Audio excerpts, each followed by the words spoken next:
What's up guys, War History Geek here, and welcome back to another video. Now today we're going to be going through some stuff that I found at the flea market. I got some pretty good deals, a couple different vendors, so let's just get right into it. So taking a look at this first uniform here, as you can tell it's a U.S. Army dress uniform from about the 60s or 70s, so about Vietnam War era. Going in here, you can focus a little bit. There we go. You can see that he was a member of the United States Quartermaster Corps, which corresponds with his rank insignia over here. You can see he was a private specialist, which falls under the Quartermaster category. Zooming back out here a little bit,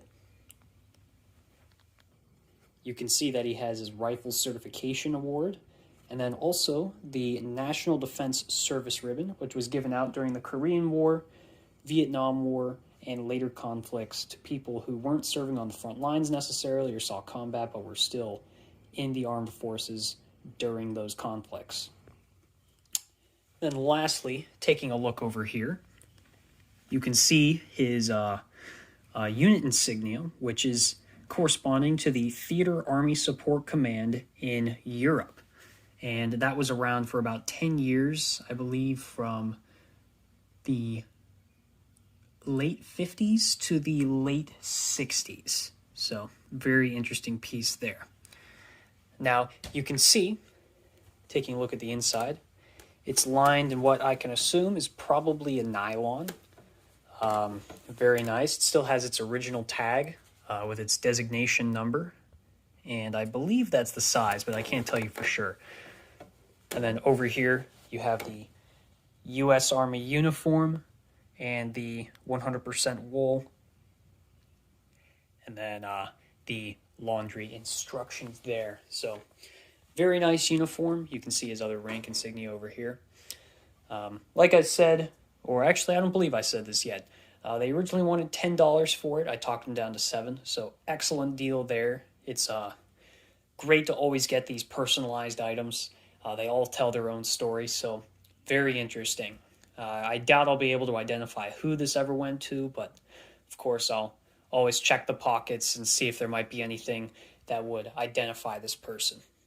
So that's all for this one, so I'll get this next one up here so we can take a look at that. See you then. Alright, I'm back and with the next uniform. So this one here is a Army service uniform. This would have been used off-duty, I believe. So also, just to clarify, I am nowhere near an expert or know much about modern uniforms. I just saw a good deal, so I figured I'd pick them up. So if I do mess anything up, feel free to correct me in the comments. But anyway, this is an Army service uniform. If I'm correct, this is what is worn off-duty. Coming in here, you can see the original owner's name right there on the name tag. You can also see he was a member of the U.S. Army Ordnance Corps, with that pin there to recognize that. And if you don't know what that is, they essentially they work with the Quartermaster Corps, and they supply the front troops with ordnance. So, ammunition, artillery shells, etc. Over here, you have his rifle qualification badge. And then on the left, you have your normal Army service ribbon. And on the right, your National Defense ribbon. So, all very common pieces of the uniform. The least common is probably the Ordnance Corps pin over there. But then again, like I said, this isn't necessarily for rarity. I saw them for a very good price, and I figured I could probably give them a better home than what they were in at that point in time. Sadly, all these uniforms you'll see from here were exposed to cigarette smoke, so they all strongly have that smell still, so I'm going to do my best to get that smell out without damaging the uniforms. But yeah, so also to go along with the top, I also have 2 pairs of the pants that go along with this uniform that came in the container with it. So very nice there. That's about all I have for this uniform. I have a couple more uniforms that go with this particular name, Abbott. So I will get those ready to go. See you then. Alright guys, and I'm back with our next one here. So this one is a fairly modern one. As you can see here, this is an OEF-CP ACU, or Army Combat Uniform, and this particular model of the Army Combat Uniform was used from 2009 to 2019, so very recent. This was probably still in service as few as 2 years ago. So now these saw action in Iraq and Afghanistan. However, let's just take a look at this particular one. So zooming in here, you can see that Abbott here was the U.S. Army. He was a private first class. Here you can see the American flag on this sleeve. And over here, you see the patch for the 16th Engineer Brigade, which is a section of the Ohio Army National Guard. So it's very likely that this guy did not see combat. He was never issued. He was never sent overseas.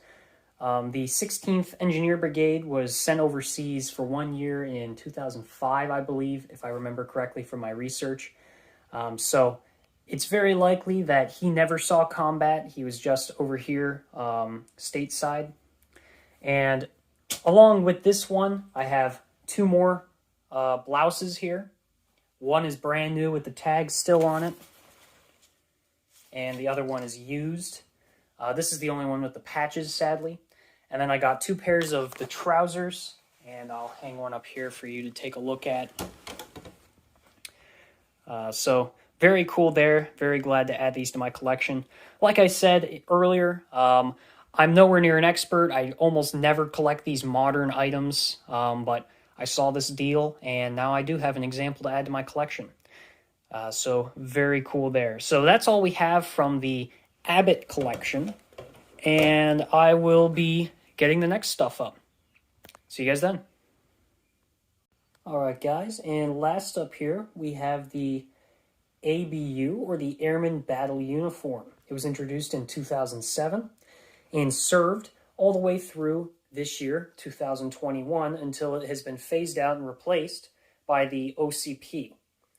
It has also been used from 2016 to the present by the Civil Air Patrol and the U.S. Space Force Guardians from 2019 to 2021. So there are some units, I believe, that are still permitted to wear these, such as the reserves and the Civil Air Patrol, as I put in my notes there. However, I believe this year is the final year that these are permitted for active duty airmen, and they're required to wear the OCP uniform, as I said, as of this year. So very interesting there. As you can see here, we have Miller being the name and U.S. Air Force. You can tell this was heavily worn. The tag is very cracked and worn there from lots of washes and wearing. So very cool there. Definitely interesting. More interesting than the ACU, which is very common.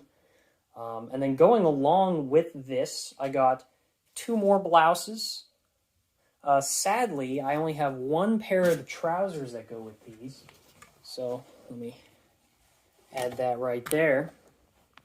So there you go. There are the trousers. Along with this collection, I also got the lightweight, I believe these are ACU, so, you know, very lightweight, water wicking for warm weather. Almost feels like a rain jacket. And then we have the Engineers coveralls, which I'll lay out here for you. The Engineers coveralls, which kind of makes sense as the airmen probably are working on planes of some sort. And then as well as that, I have a brand new, what is this, midweight cold weather, like quarter zip. So very interesting there, made by the same company that produces all of the military-issued uniforms. And then lastly, something I missed in the earlier clip here is a Army National Guard jacket, which I feel is probably from the other set, as they were in the Army National Guard. Not probably, it is, most likely. So yeah, very interesting there. as I said, actually, yet again, I feel like I haven't said that yet. So I believe I paid $35 for this. They were asking $5 a piece, but I wanted the whole container. Didn't want to split up the collection, so I offered them 30, and we worked out 35 from there. So excellent deal there. Very happy to add these to my collection. So like I said before, I don't collect any of this modern stuff really, but there was a deal that I couldn't pass up, so I figured I'd spread out a little bit, add some new era to my collection. Well, that's all for this acquisitions video. If you guys enjoyed, make sure to hit the like button, and when you're in that area, hit the subscription button and notification bell. I have plenty of other videos coming in the near future, so make sure to stay tuned for that. I'll see you guys in the next one. Bye.